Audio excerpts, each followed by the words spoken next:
Good afternoon, everyone. This is Bassam Haddad. I am the director of the Middle East and Islamic Studies program at George Mason University. I am also an associate professor at Char School, which is also co-sponsoring this fabulous event. And it's also co-sponsored by GLOA, Global Affairs, as well as the Global Islamic Studies, Center for Global Islamic Studies at George Mason and the Arab Studies Institute.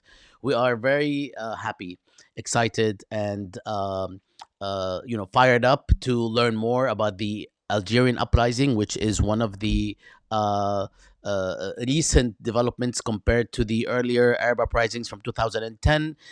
Even though Algerians are no foreigners to protests and revolution, we have with us today two fantastic scholars, both in terms of their insights, their analytical rigor, as well as in terms of their connectedness to what is happening on the ground in Algeria, which distinguishes them in a very crucial way, especially at a time when there's not much information out there. So I am joined today by the fabulous Muriam Haleh Davis and the wonderful Thomas Serre. And I've learned to say his name because we're not supposed to say Thomas and we're not supposed to say Serres. So it's Thomas Serre, and it sounds very, very nice. I am very happy as well that they were able to join us on short notice, given some of the developments recently in Algeria. And this constitutes the last podcast slash event for MEIS during class time, because we will be going on in the late spring and early summer with a lot more programming on the Middle East and Islamic Studies program. So without further ado, welcome Muriam and Toma. Hold on, I have you muted. Exactly, of course I'm gonna have you muted because that's how the world works. Welcome, Muriam and Toma. I'm even happier to be here now that I'm unmuted. Absolutely. Ahlan Toma. Bonjour or bonsoir. Bonjour, bonjour. Thank you for having us. Absolutely. It's always a pleasure to have you both. And I am also looking forward to this conversation. We will be having a Q&A later on if people are interested in asking questions. However, I would like to remind people that we do like to ask people to identify themselves. So before we get into the thick of things, can you tell us just a snippet about what is happening today in Algeria in terms of the protest movement, the Hirak? And before we continue with that conversation, because I know there's a lot going on, maybe we can, after a snippet, maybe we can go back and address the history of the Hirak so people can be clued in as to the trajectory. Please feel free. This is conversational. Please feel. I know this is something that you've been writing about endlessly and following. So we'll make it conversational in order to sort of maximize our time. Feel free to go in any order, and feel free to jump in to cut me off or cut each other off politely. And the floor is yours. Oh, wait a minute. This is not cool on my part. We actually need to make sure that we introduce these fantastic people properly. So what I will be doing is addressing the People can Google us, Bassam. no. Yeah, they can Google us. No, c'est pas, no, ça ne va pas, or whatever you say in French. So basically, I would like to share with our audience a brief snippet about Toma and Muriam, because they are with us and people should know what you guys are doing. So Professor Muriam Haleh Davis is... Oh, there we go. We have a bit of a technical issue. Don't worry, everything's going to be okay. So Professor Muriam Haleh Davis is... I can't see. I'm an assistant professor at the University assistant of professor California, in Santa the Cruz. Department of History. Yes, we got it at the same exact time. I think our patients ran out exactly at the same time. So Professor Muriam Haleh Davis is an assistant professor in the Department of... Is it associate now? No, not yet. Okay, because I almost promoted you. I would Is assistant I professor... hope my dean is listening. is assistant professor in the Department of History at UCSC. And her current book project investigates how colonial ideas of Islam underpinned the construction of economic planning initiatives in Algeria. And Thomas Serre is an associate researcher with Thomas, you're gonna have to help me. What? Développement et société. Oh, because it has all these like fonts here. In Paris, and an adjunct professor at the University of California, Santa Cruz.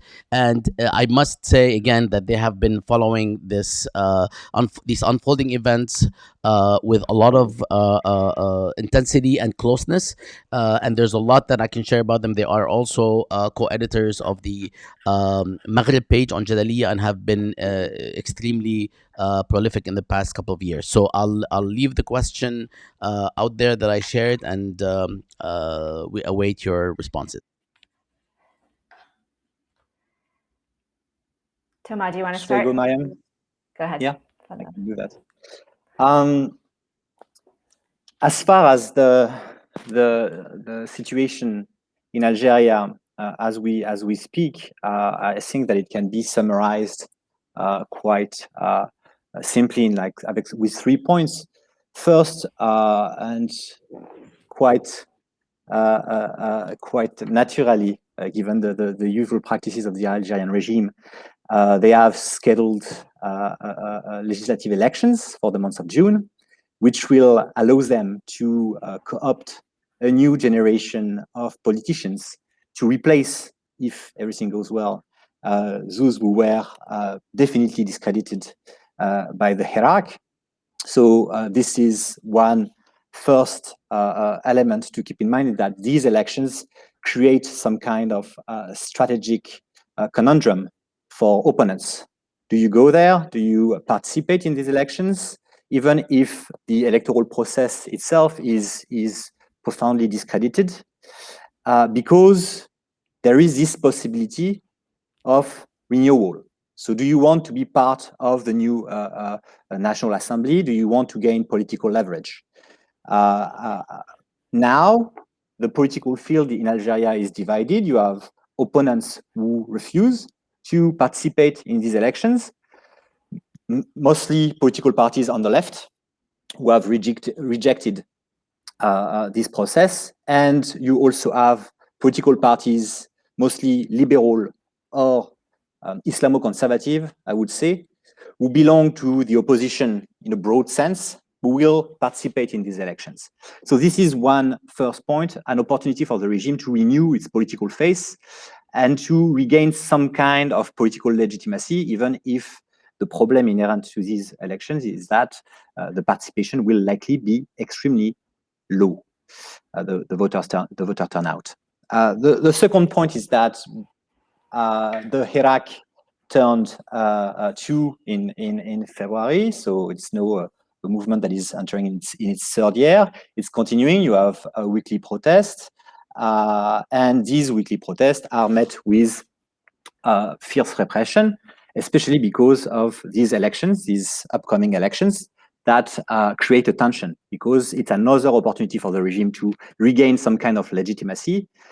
And they are more than eager to regain some kind of political legitimacy because they have been unable to produce any for a very long time.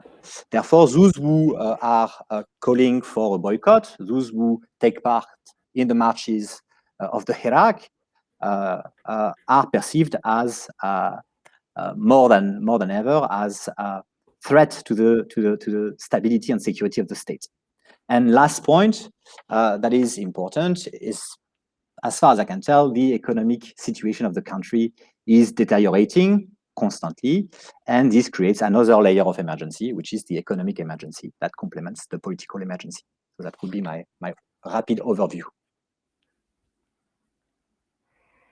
Muriam, please feel free to just because this is conversational, do not wait for my prompt. Let's converse. Yeah. I'm going to converse right now. Converse.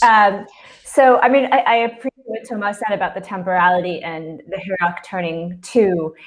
just to make that concrete, today was the 116th Friday that people were on the streets. And so this kind of long-term temporality and what does a revolution look like over that kind of a time span is something that I think we're still grappling with. The repression has been especially notable and brutal. There have been reports of torture, of sexual assault. And so this is also something that is reminding people of the Civil War in many ways, that they have been very clear, the protesters saying this is a peaceful movement.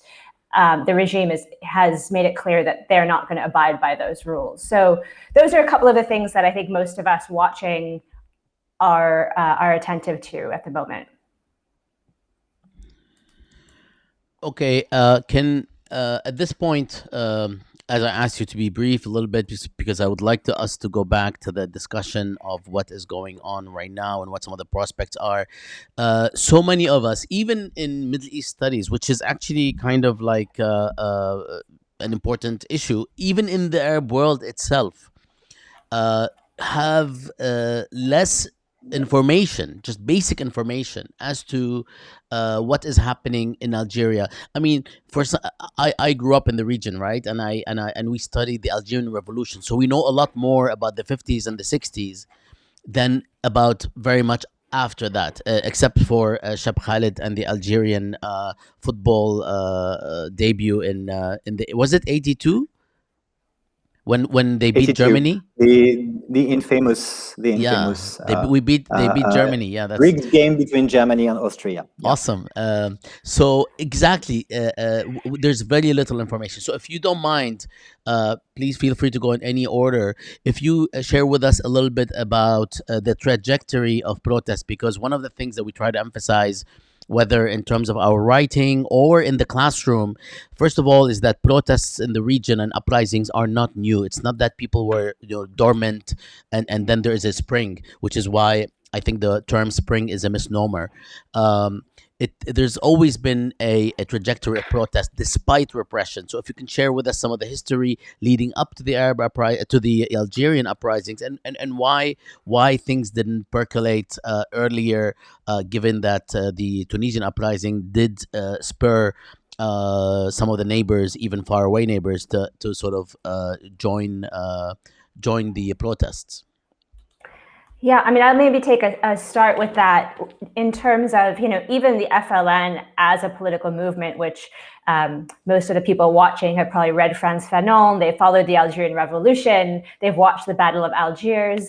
And even at the kind of early moments of the FLN's history, it was not uncontested. There were segments of the Algerian society that rejected either some of the political formations, particularly the accent on an Arab and on an Arab Islamic personality that was the basis of the nation state. Many of those protests came from Amazigh Berber movements who felt that their identity was being sidelined. So from the very beginning, even though the revolution presents itself as this unitary Jacobin, teleological march of history, there were dissenting voices. And of course, as is the case with most anti-colonial revolutions, it was important to provide a unified face to the revolution.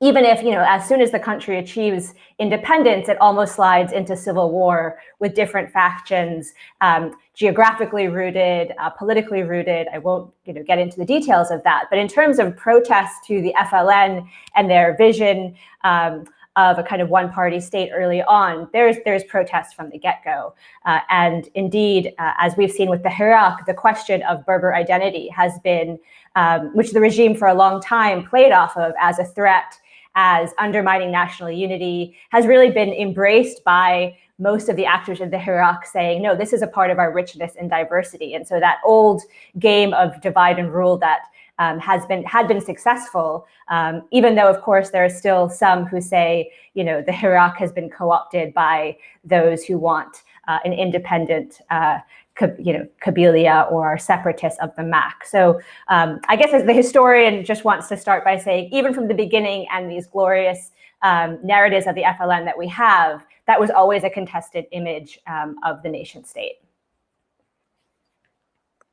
Yeah, I mean, to follow up on what you just said, Miriam, I think that one of the problems, the recurring problems for people looking at Algeria from the rest of the Arab world is that they misconstruct the historical trajectory, in the sense that they ask the question that you asked, Bassam, why didn't something happen in 2011 in Algeria? Why are they 8 years late?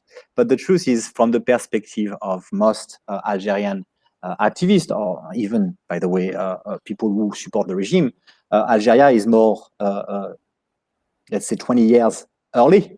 And the first moment of massive protest against the single party system happened throughout the 1980s with Islamist and Berberist mobilizations, and culminated, and also with a very strong workers' movement in factories and in various economic units, and culminated with the uprising of 1988. So the temporality that characterizes the Hirak is one that is different. It's neither late or early. It's just some very long-term processes. So if we try to compare what is happening in Algeria to what is happening in other parts of the world, if you look at Egypt, if you look at Tunisia, even if you look at Syria, you have the same kind of mobilizations very early on. In Syria, you have the uprising of the Muslim Brotherhood at the end of the 70s. You have massive mobilizations in Tunisia, in Egypt in the 1980s. So these are like uprisings that are part of a long-standing history of rebellion against military bureaucratic regimes, even if in Tunisia the military are not an essential component of the ruling coalition.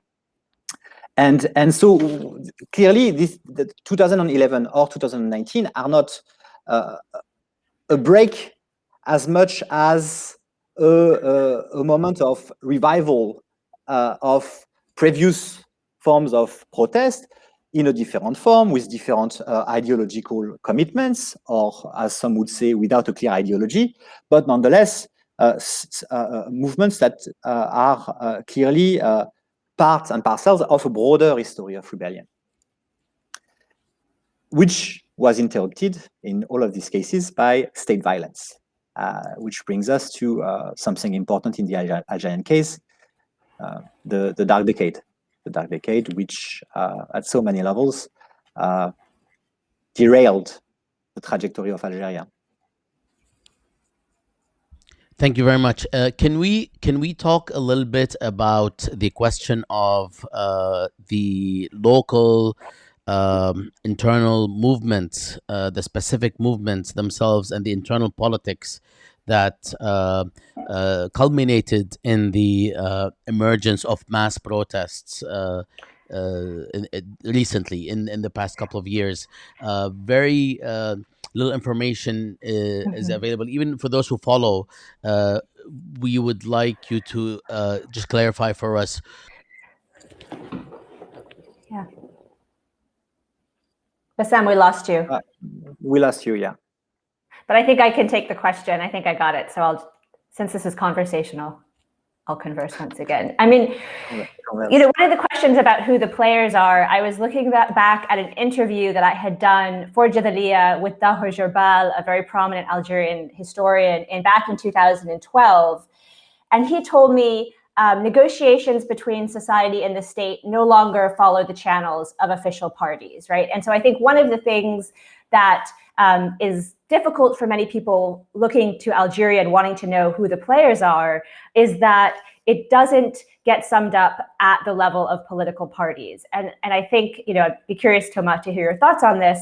But often we hear, well, the Algerian people were apolitical. You can see that because they don't vote, with a kind of judgment that they should be voting. And this is, unacceptable behavior. They're kind of bad Democrats for not voting. Why aren't they voting? So they don't have any kind of political consciousness. And that was and nothing was happening. And indeed, from the ground, there was an amazing kind of multiplication of protests, often called riots, occurring over very specific issues. that are less sexy to report on, right? Students protesting for a single issue that the state is able to meet them halfway on. And this kind of routine, this is something that Thomas describes in his book, the kind of routinization of these specific demands on the one hand. And then on the other hand, in the more recent weeks, we've seen a crackdown on associations. So SOS Bab el Wad, for example, which is a kind of youth organization that does a lot of cultural activities, a lot of debates. And what is it that's so threatening about these organizations for the state? It's that this has been a platform for people to come together and discuss and create kind of bonds of solidarity. Does that make it a political actor? According to most analysis, no. But I think what happened with the Hirak is, finally the fifth mandate was one, this was a slap in the face that brought together a lot of really diverse people and to the street, as Taho was saying, not to political parties, and including those who had never been quote unquote politically active before, right? Who had a new kind of slogan of Yadnahu Ga, they could get behind this, that they all must go, but who didn't see themselves reflected in the political system. So in asking, who are the components of this, it's been, I think, difficult because it's not summed up by the political party system or, certain associations.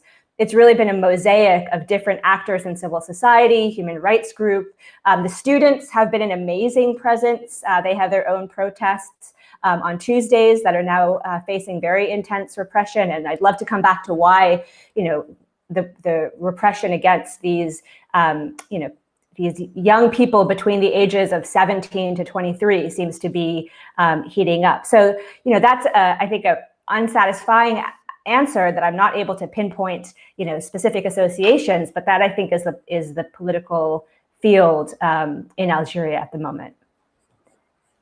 Thomas, I cited your book, so I feel like you should now. Cited my book, so yeah, my sales are going to be boosted. Yeah. So I will. Why are you part of my profits? Thank so you. I think that one of the I'm sorry to contradict you. Partly, it's not to contradict you per se, but just to add the nuance. Thomas, not a good idea. Not a good idea. No, I know. But I feel, I don't know. I mean, I'm just am I in a joking. position of expert, or am I supposed to negotiate my private life on the side? That's okay. You're allowed. You're allowed. Okay. So what I wanted to say is that this idea that people who weren't politicized massively invested the public space works in Algeria for the first 3-4 months. Then at one point, the Hirak becomes a long-standing mobilization, and only those who have the energy, the commitment, the stamina to continue the struggle become long-standing actors of this movement. So the Hirak has this kind of cross-sectoral, cross-generational mobilization that involved a vast majority, I would say, of the Algerian population. Sure. In a way, ended in June 2019 with the repression of the movement by Gaid Salah, who was the chief of staff of the army. So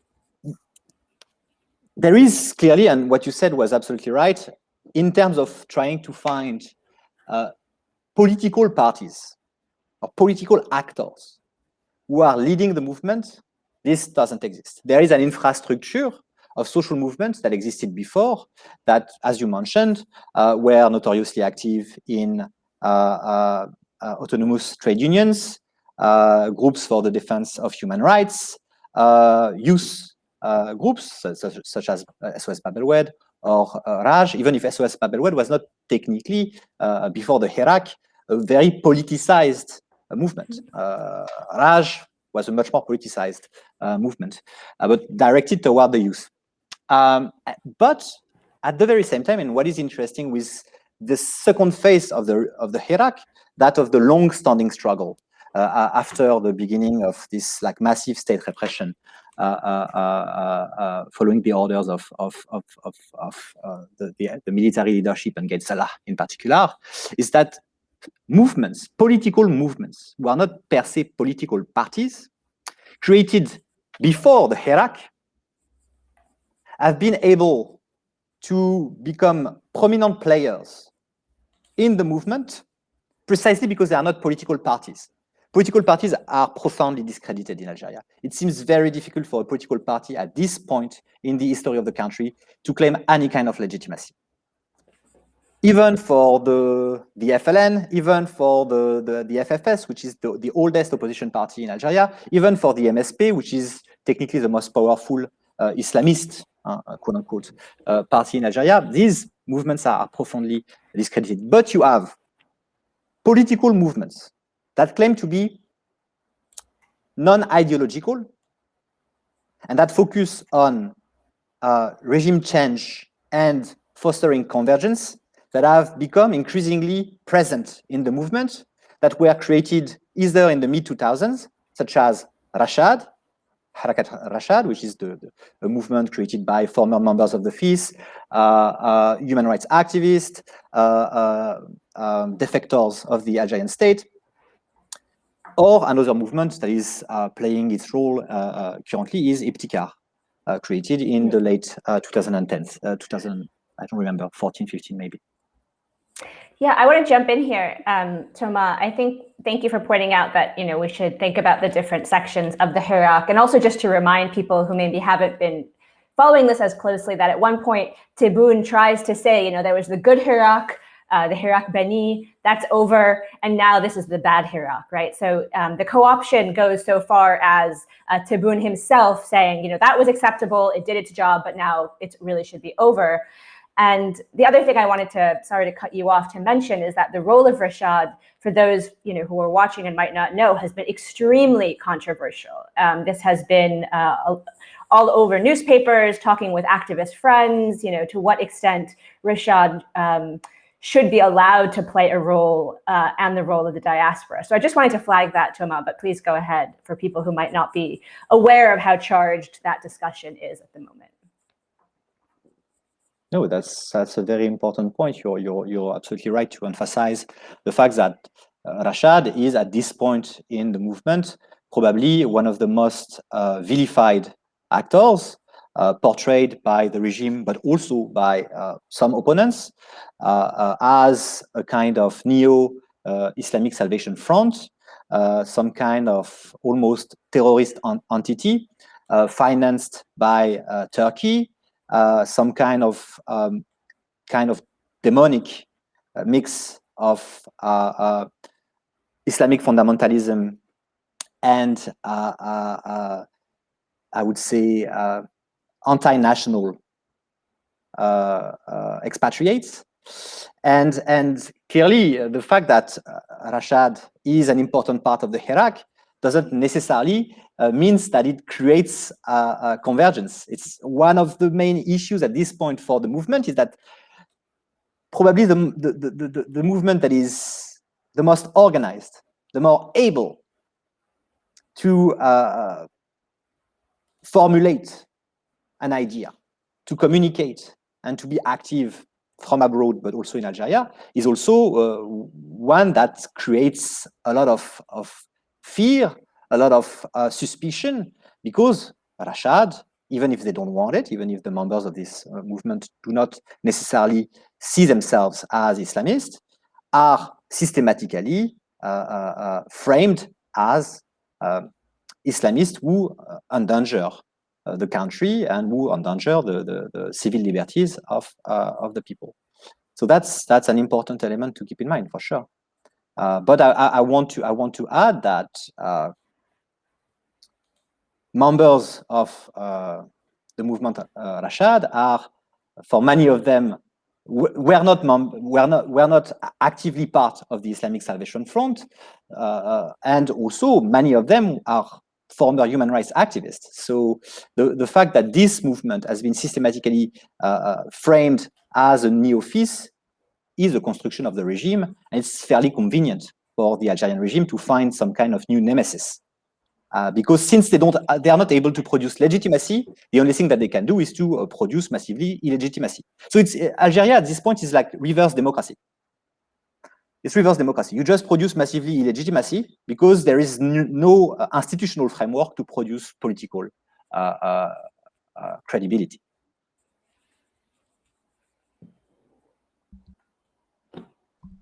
Thank you so much, both, for this really rich discussion and back and forth. I would like us to talk a little bit about the regional situation before we go back to some particularities, and before we go back to the current moment, before we close.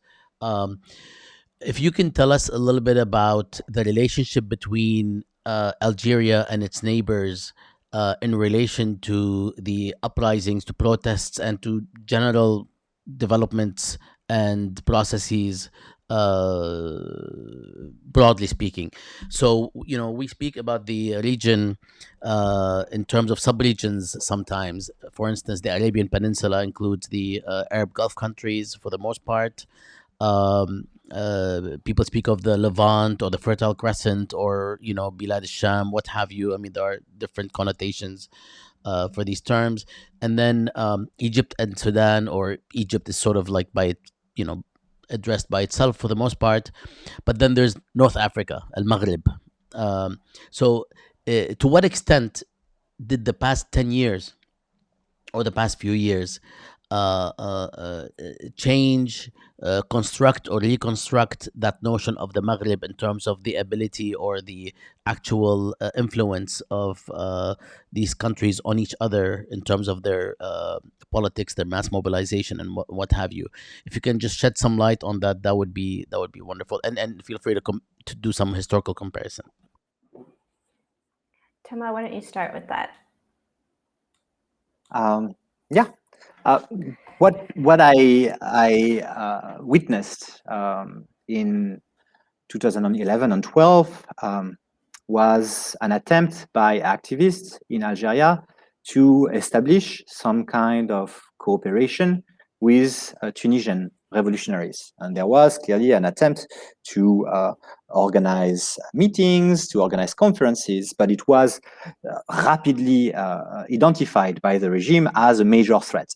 So the uprisings of 2010-11 in the region, notably in Tunisia, but also Libya, Syria, and Egypt, have been systematically portrayed as an Arab winter or a spring of the graveyards. So something that is just a pure evil, and that should remind Algerian citizens of the dark decade, at least in the way in which the regime framed it. But attempts to create solidarity existed. It's just extremely difficult given the fact that Algeria is a police state. So that these are like huge limitations to this kind of to the possibility to move freely between a state or another. Nonetheless, at this point, many Algerian activists are active from abroad, notably in Tunisia, notably in France, notably in Morocco. As for the states in the region, the Moroccan state is fairly happy with the generals in Algeria because it allows them to have some kind of local nemesis to play their own nationalist game. And the Tunisian state is in crisis, is going through a revolutionary process, and cannot afford to question whatever is happening at the level of the Algerian state. So I guess this to say that the regional context certainly was certainly instrumentalized to support conservative or reactionary agendas in Algeria. But despite all of these obstacles, activists try to create some kind of networks of solidarity. Yeah, and I remember being in Algeria around the American intervention in Libya and Gaddafi's assassination, and that was really seen as, this is what could happen to us. And the regime, I think, got a lot of play. And again, there is a third worldist notion of sovereignty at play here. That's not, that I think we shouldn't be too quick to discount either, which said, this is why we can't let the foreigners in. We're afraid of this kind of intervention. And the other thing I wanted to mention Tama and I, with some other colleagues, both worked on a glossary of the Hirak from Morocco and Algeria. And it's kind of, in some ways nostalgic to think back to that, because it was this moment where there seemed to be more convergences happening, at least than there is now. The situation in the Western Sahara, borders are closed. I think this dream of a pan-Maghreb North Africa, many people hold as a kind of effective attachment, but there is no political structures, or very few, other than individual efforts and activists who do have those forms of mobility. And I'm always taken aback. Also, I've gotten this question a few times. The regional context for Algeria is also France. There's no denying it, and it's not being neo-colonial to say that. The diaspora has played a really important role in all of this. The question of the diaspora has been on the forefront.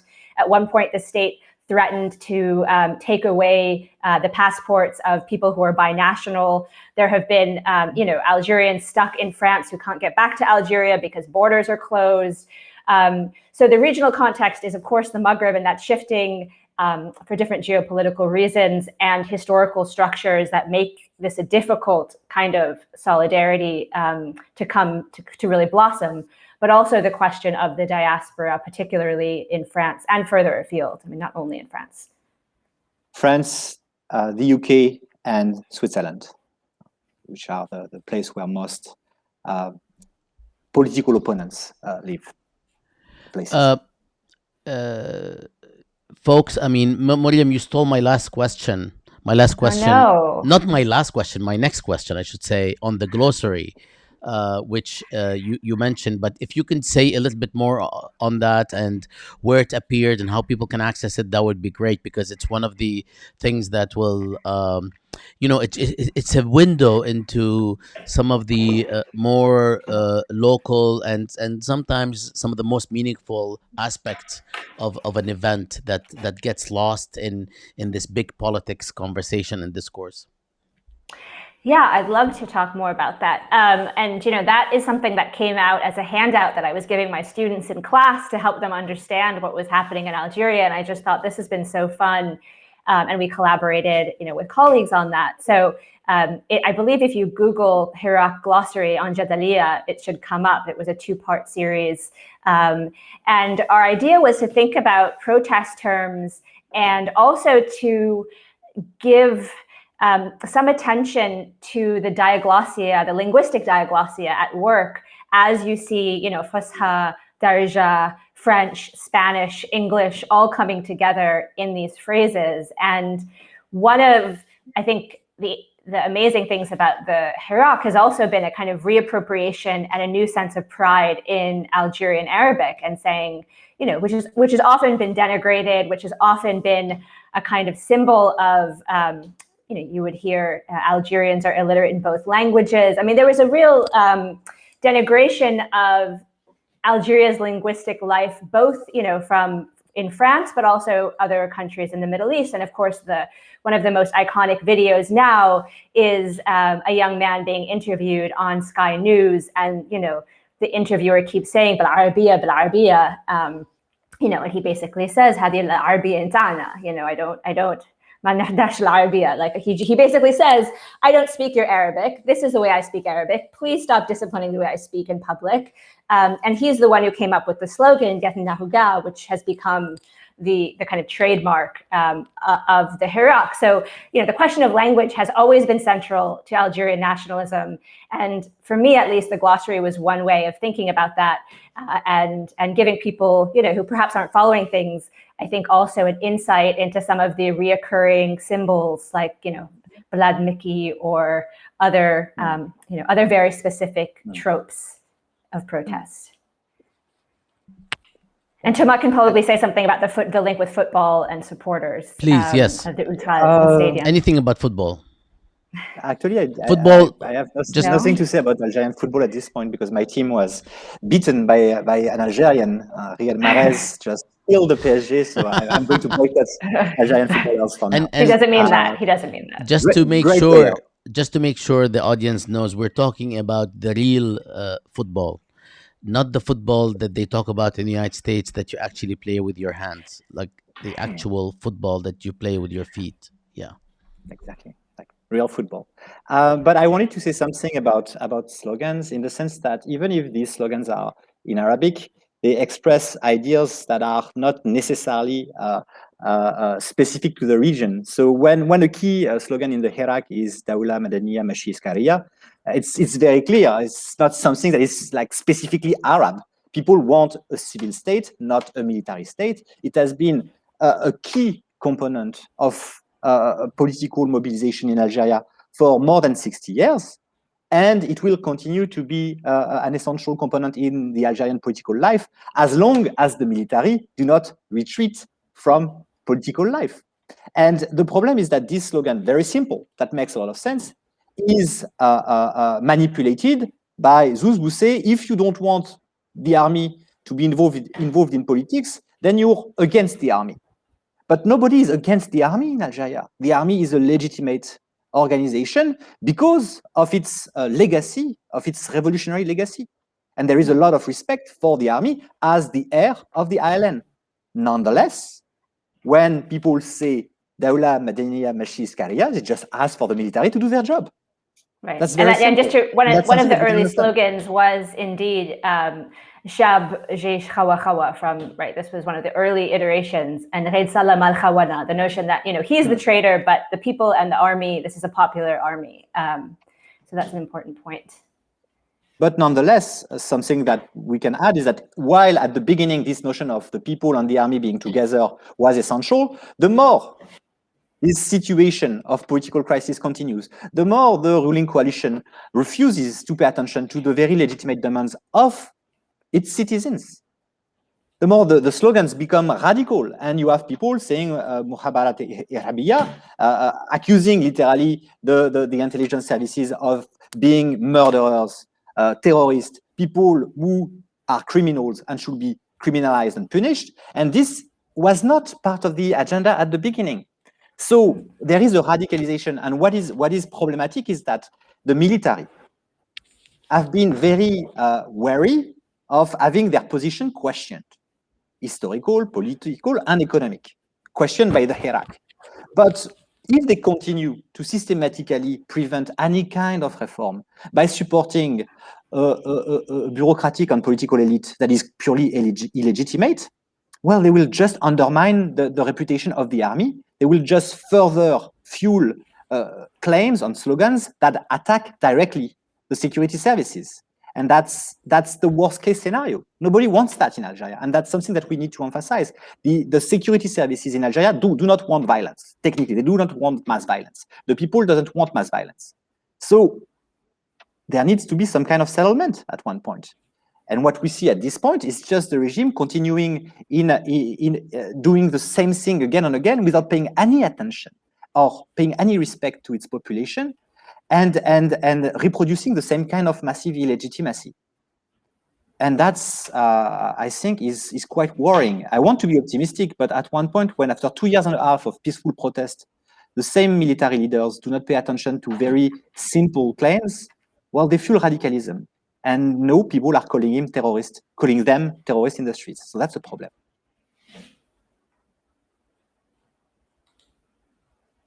Thanks for this. Can we talk a little bit about the external dimension and the idea of protests and mass movements for democracy are addressed in a way that makes some people think that yes, there are certain countries in the world, especially in Europe and the United States, that support democracy and want to spread and promote democracy. And in relation to, and of course there are. Who are these people? Who are these people, Bassam? Yeah, I mean, I know them. I know. Just Google democracy promotion in the United States. You'll get courses, you'll get syllabi, you'll get books, you'll get congressional testimonies, you'll get more than you'd like to see. So there's this on the one hand. Yeah. There's also the concern among what is called the counter-revolutionary current in the Arab world that is led by Saudi Arabia and its allies. and of course, supported by MEIS. external actors like the United States. So there are these two things, and then there's the third aspect, which I'm just trying to set you up to address a number of things as you see fit.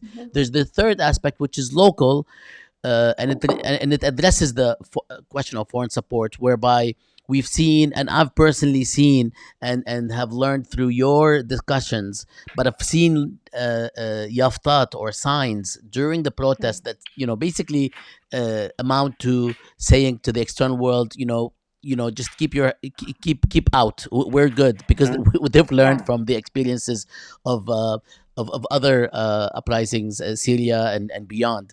So can you speak to any of these dimensions, and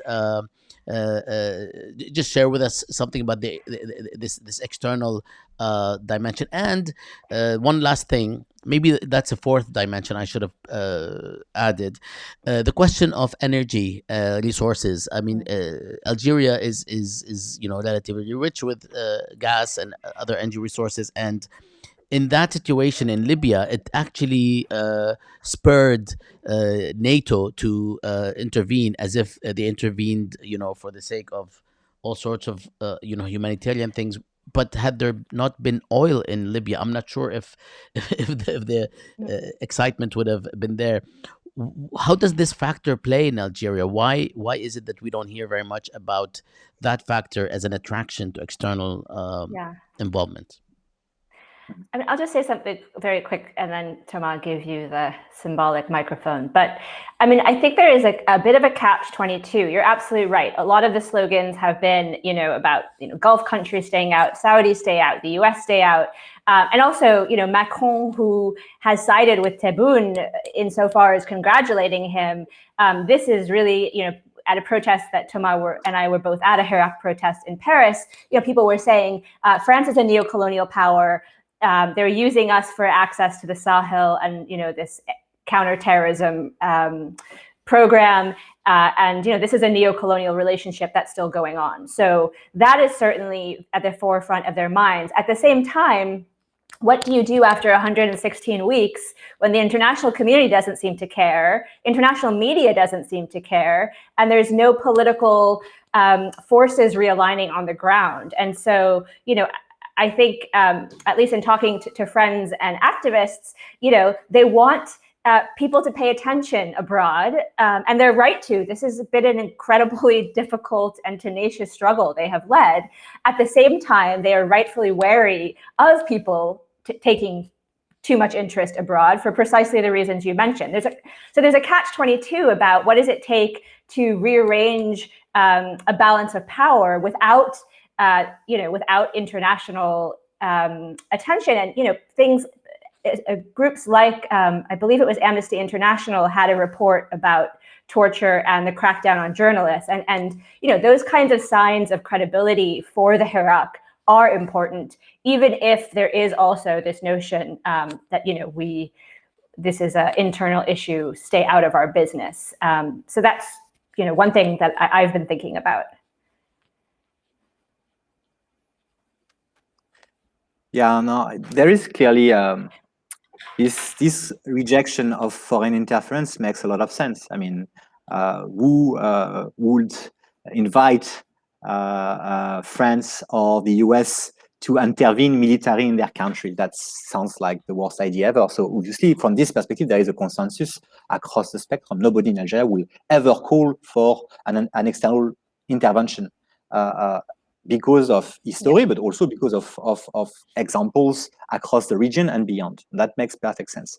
Nonetheless, I think that it's maybe a little simplistic to speak about a neo-colonial relationship between France and Algeria for one simple reason. The Algerian regime is not able to convince its population that they are competent, but they are absolutely able to convince their foreign partners to stay tuned, to continue negotiating with them for security reason, for energetic reason. You mentioned gas. Obviously, gas is a key factor in the equation. Also because Algeria is a market that is currently largely closed to foreign investment or partly closed to foreign investment. So there is a stake in opening this market and making a lot of money once there is a definitive liberalization of the Algerian economy, which will come at one point if the current budget crisis continues. So when people say that foreign actors do not pay attention to Algeria, they do not consider Algeria to be on top of their list, except for France. Obviously, for France, Algeria is like very important for historical reasons, for domestic reasons, for energetic reasons, for economic reasons, etc., etc. But the Algerian regime is never in a position of some kind of neo-colonial proxy. They can negotiate, they can play with the Chinese, with the Russians, with the Americans, with the French. They are able to play with all these international partners and to not be completely dependent on the French. Which means that what is happening right now with Macron being basically the main cheerleader of the regime abroad is that Macron is not only not serving the interest of France in the sense that the regime will be able to turn against him whenever they want, because they are smart enough, this they can do, but he is also fueling a very legitimate hostility toward France because France is behaving without the slightest interest for democracy. And if you look at what France is doing in the region, France is being an anti-democratic force in Libya, France is being an anti-democratic force in Mali, in Niger, in Chad, in Algeria. France at this point is as toxic as the Emirates. And I mean, the Emirates are a very toxic reactionary force in the Arab world. Well, France is at the same level. They are actively supporting Sisi, selling weapons to the Egyptian. For what? Why would you sell fighter jets to the Egyptians? So at this point, it's very important to say one thing. France is not helping itself. It's not helping the populations. It's merely being a pawn, a reactionary pawn in the region. And what it demonstrates, its absolute incompetence. And its lack of the profound conviction among French ruling elites that Arabs should not be allowed to govern themselves. And that says a lot about the so-called country of human rights. As you can see, yeah, I'm certainly not going to disagree with you there. Yeah, I mean, this is. I'm certainly not going to disagree with you there, but I would just push back a little bit. Of course, in terms of geopolitics, there are other partners for Algeria to do business with. But I'm also, as a historian, thinking about the recent Rapport Stora, which was commissioned by Macron with a prominent French historian, Benjamin Stora, to kind of settle the account of what happened during the War of Independence, as if Algerians needed France to come up with a definitive version of their own history, right? And so I guess when you're thinking about the symbolic field and the historic field, France's kind of cultural capital and attempts to domesticate Algerian history as part of its own political process does have a kind of neo-colonial aspect to it from where I'm sitting. I mean, maybe a neo-colonial impulse, but they don't have the means of their ambition, which from a geopolitical perspective is kind of misguided. Which doesn't mean that they do not behave as a neo-colonial hegemon. That Sure. doesn't work. But as you said, this idea of publishing a report is just a way to fuel a debate that will be instrumentalized by the Algerian regime. It's not going to solve anything. Academics in both countries reject the report for different reasons. So what is it, if not just a mere political stunt? It's kind of sad when your understanding of history and colonialism is reduced to a succession of political stunts. Thank you. Thanks, both of you. I would like to begin wrapping up because we are. No, wait a minute. We started at 10:30, not 10. Yeah, we have time. I hope you have a little bit more time, if you don't mind. So before we go forward, though, I would like to share that this event is also co-sponsored by the Arab Uprising's 10 Years On project, which is a 1 year long project that has a number of aspects to it. Here it is. Here I can show a little bit about it. Um it actually includes a number of events, monthly events called signature events that are basically elaborate panels, and it also includes uh, a potential volume that will appear in a few years as a result of how long it will take to put it together. It's going to be somewhat comprehensive, peer-reviewed articles on the actual uprisings, and various documentaries and films that help educators and everyone else to learn more about the uprising. It will also include book reviews on the same topic, essential readings, which are basically uh, texts that focus on a particular issue and address the readings that are significant from the perspective of the author on that issue, and an elaborate podcast, of which this is going to be a part.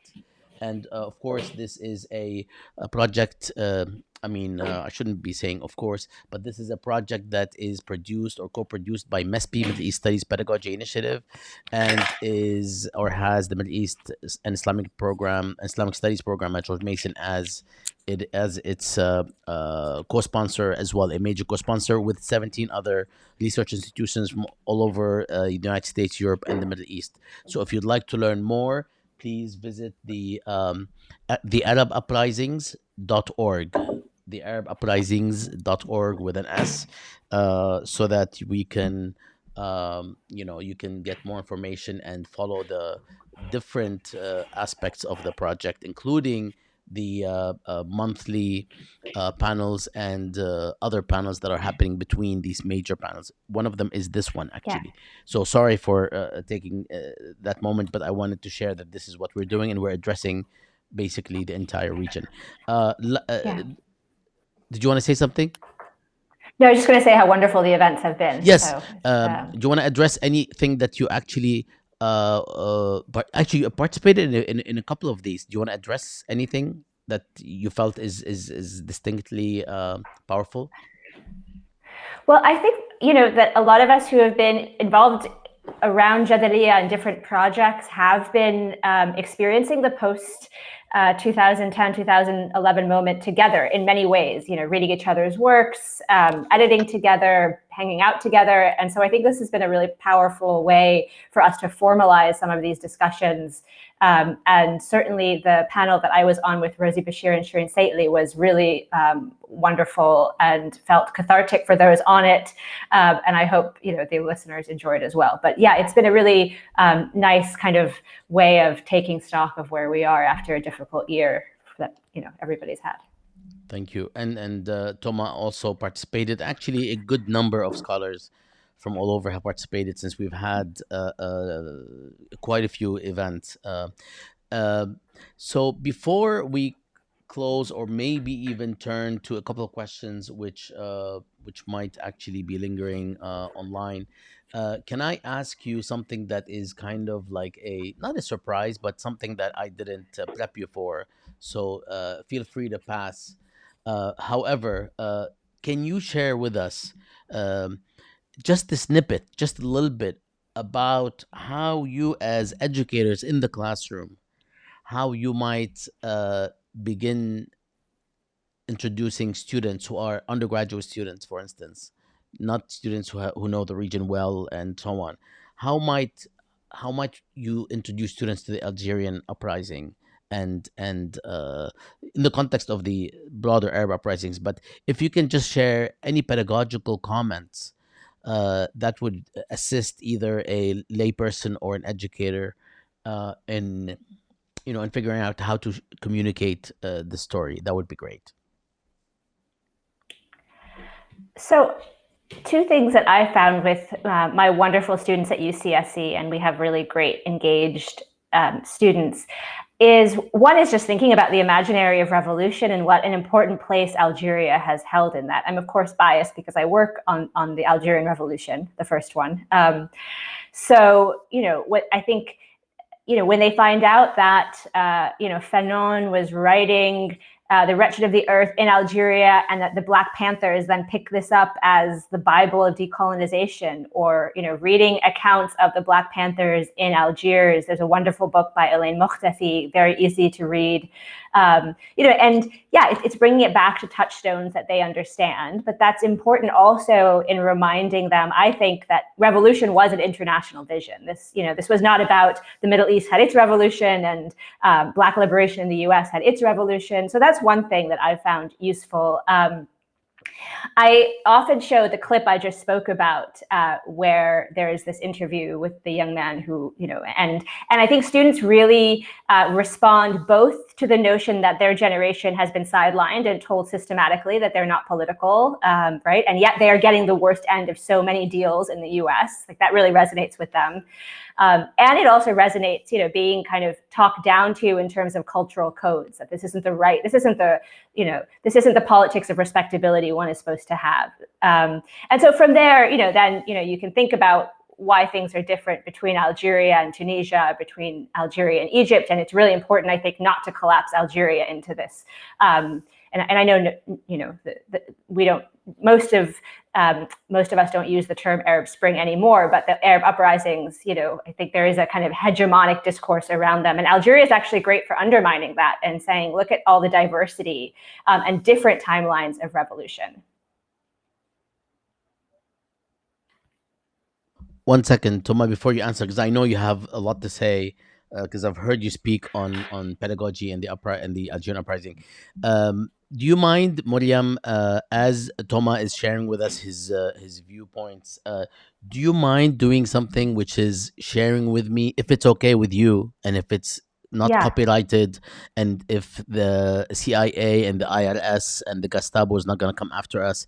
Do you mind sharing with me the link so we can close the event with it, and then I'll just play it? How long is it?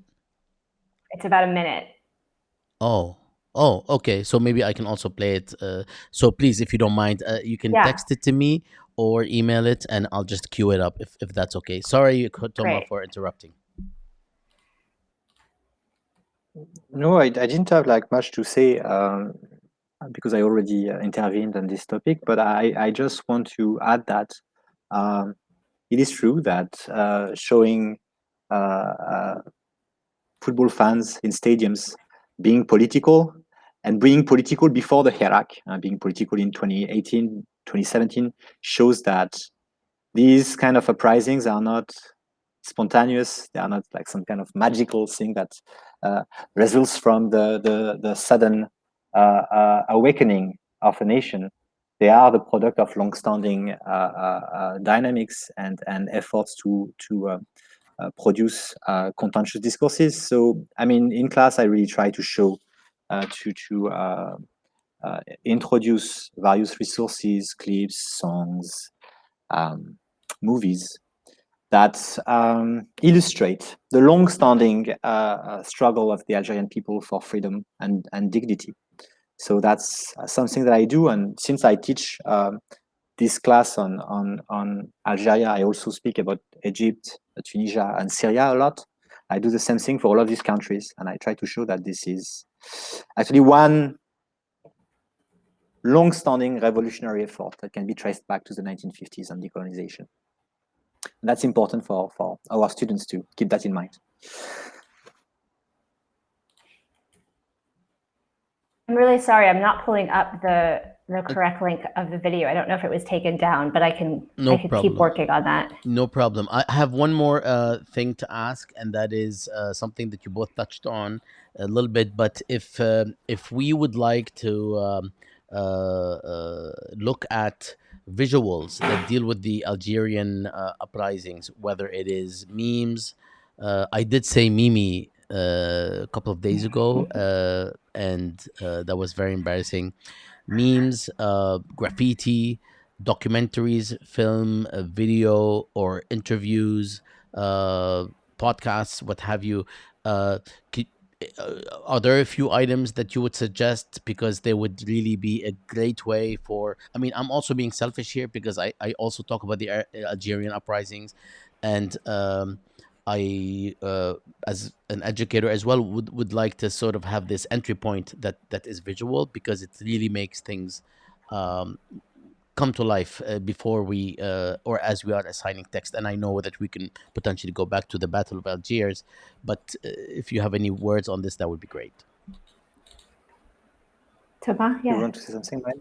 Yeah. No, go I ahead. just want to say that there is a new trend in Algerian documentaries, notably thanks to the amazing work of Nabila Janin and so there Habiba Janin, Nabila Janin. Oh merde, ça c'est pas bien. Je me souviens plus. Non, c'est dur. Beja Doc, which is an amazing association that has developed this tradition of documentary making in Algeria, and since I would say the mid 2000s, there have been a myriad of amazing documentaries made by young Algerian filmmakers that shed light on not only the struggle, but the dreams of this population and its diversity. And that's a tremendous resource to help students think about all of this. Visual resource, and something that really looks at politics as a lived experience, something grassroots, something human. And that's, I think, you can find many of these documentaries, and I would be happy to provide you with a list or something like that.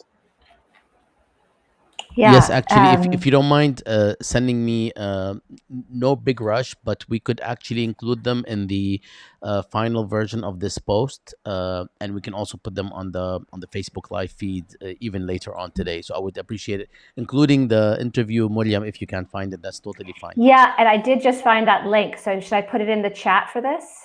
I don't think there's a chat at Ecam Live, but if you can text it to me or Yeah, WhatsApp it I'll or email it it. to you. Yeah, that would be great. I'll email it. And yeah, just to echo what Thomas was saying, I think that the documentaries that have been produced, a lot of Habiba students have been wonderful. Yeah, I wanted to apologize. Unfortunately, I can't think of any kind of centralized place that analyzes the different symbols. I mean, I know a lot of the articles we've tried to run on Jadaliyya have sometimes done that. Elizabeth Perego's work has looked at humor, and but we have to kind of cull. There's been so much productivity and amazing creativity around slogans, around signs, that it's an embarrassment of riches. So I think often just going through all of that is the hardest thing. And Bassam, I'm just about to email you that link right now. Yes, and as you do that, let me just ask, because it doesn't seem, I mean, you've been so comprehensive. I don't see any comments or frustrations on Facebook. Oh, good. And nobody wants frustrations on Facebook. Yeah, this is actually not so bad at all. So basically, is there a way we can just briefly mention something about the participation of women, more exclusively to talk about this? Something about the Sudanese uprising is interesting in terms of the overwhelming participation of women. Sometimes not just participation, but in really important cases, like leading the organization of protests and the sort of being in the forefront. What is the Algerian experience in this regard? And it has been actually remarkable throughout the entire Arab world, which is, again, a major corrective to certain viewpoints, like predispositions about this topic. And I hate to bring this topic up as if it's just like an add-on, because it's very much organic to everything we're talking about. But in some context, it actually does help to focus on it.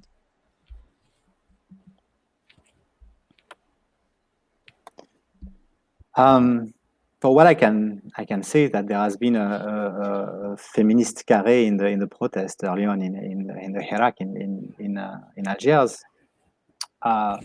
Symbolically, the place of women was not as central as in Sudan, for what I can gather, but nonetheless, activists, women activists, have been very active in the students' movement, in various political parties. I think that some of the main, the most influential or most active members of Iptikar are not only but also women. So there is historically in Algeria a lot of women activists who are taking part in the political life of the country. I think that one of the things that we need to keep in mind to mitigate this obsession with the women participation in politics in Algeria is that this is something that the ruling coalition has instrumentalized since the early 2000s with the corruption of feminist activists who were fighting Islamism. And unfortunately, you also have a lot of very active women politicians who are supporters of or taking part in the reaction currently in Algeria, which is in a way proof that women are essential to Algerian political life because they can be both revolutionaries and reactionaries. Which is right, just like any group of people. I think that one of the interesting things has been it's also been women from all generations, right? We often kind of chafe at the Western desire for the young non-headscarf wearing activists, right? There is a certain way that images of women travel and get taken up in different mediatic circles. And so one of the really wonderful things has been the cross-generational aspect and seeing women from different generations different social backgrounds. And I would also just say that in thinking about how the Hirak has been important in processing Algerian history, there's been a wonderful initiative called the Archives de lutte des femmes en Algérie, Archives Nadalat Nisa fil Jazair, that recovers the feminist movements around 1988, actually, and has scanned and made available an Algerian feminism that dates back to the pre-Hirak and the pre-Civil War. So I think so many of these initiatives, were halted because of the Civil War, because of displacement and violence. And one of the things that's happening in these kind of piecemeal fashions, whether it's documentary making or personal archive initiatives, is to go back and recreate the repositories of documentation and historical memory. And certainly with the feminist movement, it's been a really wonderful initiative and really run by, a few scholar activists. This is not a Mellon-funded initiative, unfortunately for them, but everybody should check out that Facebook page.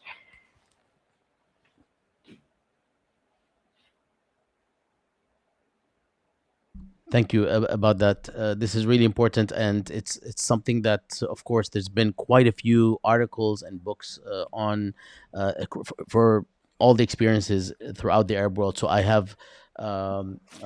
we have been compiling some of this material, not just on gender, but also on other issues, in order to get a fuller perspective on what sometimes might be missed and what is necessary to address in a particular context, in a context that actually is not as I don't know, is basically is not as aware about the reality of gender relations in the region beyond the conventional and so on. Okay, so I have the link. You can hear me, right? Yeah. Okay, I have the link with me. I don't know if it's actually allowing me to show the audio. I mean, to communicate the audio. So let me see 1 second if I could add a dimension here that will allow the audio to come out. All right, there we go. So I will play it regardless, and we'll see if if it works. It's only a minute, so it's fine. If it doesn't work, people can then watch it a bit later on. So hold on a second, please. I know this almost by heart. I can do a running commentary if there's no sound. You can see this, right? Yeah. Okay, good. So I'm gonna play it, and if you can, in the meantime, think about some closing words, because we have taken a lot of your time. So here we go. لا تزال مستمرة. الجزائريون يهنئون بعضهم بما تحقق لحد الآن، يقولون إنهم يمكن إنهم حققوا بعضهم يا أخو ما كاش منها عفوا ما كاش منها، ماناش مقتنعين. قاعدتك بالتغيير نحاو بيون وعاودوا داروا بيون واحد اخر، تنحاو كاع عربية تنحاو كاع ما نعرفش عربية، هذه هي الدرجة تاعنا. شكرا. هناك من لم I quoted it wrong earlier. I'm ashamed. Okay. That's fine. So can you tell us what was happening? Yeah, so this is the evening, Bouteflika has announced that he will not run for a fifth mandate. And she is saying, everybody's out celebrating. Isn't this wonderful? They all got what they wanted. And he literally, you all saw it. He imposes himself in the screen. She doesn't want him there. This is not, the kind of respectable interviewee subject she's looking for. And he cuts her off and he's saying, no, it's just a pawn. They're going to put another pawn there. This is not what we want. Nobody's celebrating, right? And he's kind of on the spot correcting her narrative. And then he's so insistent, she kind of has to let him speak. And that's at which point, right, she starts to tell him, بالعربية, and he says, ما نعرفش العربية. That's the ending moment where he defiantly, in this wonderful leather jacket. Can you say what that means in English? I don't, he says, so she's saying, please speak in Arabic, in kind of Fusha, which is what she's speaking. And he says, I don't speak Arabic, which is funny because he's saying it in Algerian Arabic. I don't know Arabic. This is our Arabic, هذا العربية تاعنا. So this is, also a moment of Algerian defiance by having foreigners, even from the Middle East, define what the revolution is supposed to be, what its goals are, what its successes are, and I think is a really powerful image for what the Hirak has, with all of its mutations, as Thomas was saying, in different moments and internal contradictions. One of the, I think, a symbol that really encapsulates the hopes of the Hirak. That I still get goosebumps watching. I don't know, maybe it's just been a long pandemic year, but I always get moved by that clip. Thank you. Thanks for that. So I'm gonna show before I ask you to close. I'm gonna show a picture which apparently just came up here, and it's going to it's somebody that I would like Thomas to say who he is, but I know that recently you're really upset with him. Yeah, I know. I've seen the picture. Yeah, I've seen the picture. I knew that it was going to be. So yeah, he betrayed me. He's from Paris. He was born in Paris. This guy. He's an amazing player, but he just killed my team. So I would. But could you say who he is? And he's a winger for Manchester City, and he scored 3 goals in 2 games against the Paris Saint-Germain in the semi-finals of the Champions League. And he's Algerian. And he's Algerian. He broke my heart. So I still like him. I will forgive him later. Okay, that's very nice. That's very nice of you. All right. So I don't know if he cares though. Yeah, I don't think he really. I don't think Mahrez is waiting for you to forgive him, Thomas. Worried about that. I don't think so. So I really thank you for joining us and for sharing your views and your time with us. And I look forward to the links that you're gonna send. Just a couple of links, primarily on the question of audiovisuals, on the issue of audiovisuals. Before we leave, if you have anything to share about prospects going forward, just a minute or so, minute or two, if you like, on the Algerian protests and what we may look for, that would be great. So I have 2 things to say, if I may. First, we saw with the clip that you just showed that in 2019, young Algerians knew exactly what the regime was going to do. They used to say, bring another pound and continue business as usual. So it shows that the regime is doing exactly the same thing over and over again, and that the people know exactly what they're doing, which means that it's a deadlock, and they are looking at each other, knowing exactly what is the next move. And what is happening currently is exactly what was planned 2 years ago, and that's very sad for the political imagination of the Algerian ruling elites. First point. Second point, I want to apologize to Habiba Janin, who welcomed me in Béjaïa 8 years ago for a session of Béjaïa Doc. But it gives me the opportunity to say that Habiba is one of these many women, but above all activists and artists, who has continued for more than a decade to fight for the recognition of the dignity of the Algerian people, to fight for the truth of what happened during the dark decade, to fight for political freedom and socio-economic justice. And people like Habiba Janin will continue to fight. And so the future of Algeria is a regime that will continue doing exactly the same thing, and people will continue fighting to end this cycle of alienation and illegitimacy. I would. Sorry, I think I froze there. I feel the need to say something optimistic, and I think that whatever happens with the elections in June, as Thomas says, there's a kind of script that's being followed. That is, there is a question of fatigue. There's a question of the increased brutality of the regime, but there's also a question of a new generation of activists that are new faces that we haven't been paying attention to before. One of the people, Mohamed Tajadid, who is known as the poet of the Hirak, who was taken to jail recently. These are figures, and then they were YouTube clips of his poetry circulating in Darija. These kind of intellectuals of the Hirak that are not the profile of the scholar or the university professor, that are a different generation, that are really of the Algerian milieu, that are not speaking to people in French.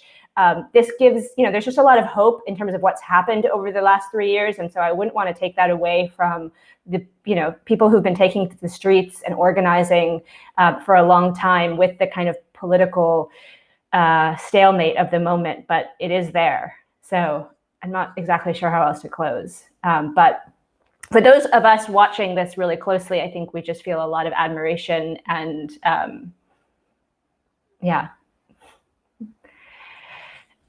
I'm a historian, so I'm not going to take up what happens next, because that's not my pay grade. I'm not interested in that as much as what are the prospects, in the sense that what are some of the obstacles out there to things getting better, or what are some of the hopeful things that are happening. And I know you've shared enough in your discussion about this, so I just want us to get a glimpse towards the end. Okay, so I am again very happy and thankful to both of you for being awesome and insightful and inspiring.